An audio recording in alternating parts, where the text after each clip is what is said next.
आता आपण पाहणार आहोत क्रीडा मानसशास्त्राचे मुख्य पैलू. यामध्ये सर्वात पहिल्यांदा आपण जर विचार केला तर ते आहे मानसिक कौशल्य प्रशिक्षण किंवा मेंटल स्किल्स ट्रेनिंग.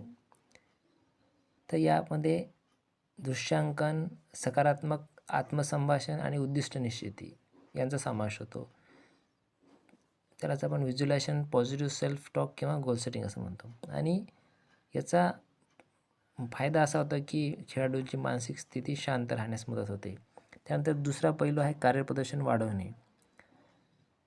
तर खेळाडूंची एकाग्रता ही खूप महत्त्वाची राहते. त्याच्यामुळे एकाग्रता कशी सुधारेल त्यावर यामध्ये भर दिला जातो.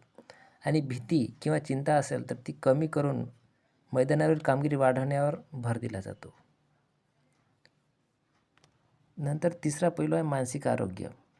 दुखापतीपासून सावरताना मानसिक आधार देणे हे खूप महत्त्वाचे असते. आत्मविश्वासाचा अभाव दूर करणे आणि खेळातील तणावाचे व्यवस्थापन करणे गरजेचे होऊन जाते. त्यासाठी मानसिक आरोग्य हा तिसरा पैलू अतिशय महत्त्वाचा आहे. चौथा पैलू यामध्ये आहे संघभावना. कारण संघामध्ये भरपूर खेळाडू काम करतात आणि त्यांच्यामध्ये सामंजस्य साधणं किंवा सुसंवाद साधणं हे खूप आवश्यक असते. म्हणून खेळाडूमध्ये संवाद सुधारणे आणि एकत्रितपणे काम करण्याची मानसिकता निर्माण करणे हा चौथा पैलू यामध्ये आपण आहे असं म्हणू. आणि क्रीडा मानसशास्त्राचे हे मुख्य पैलू आहेत.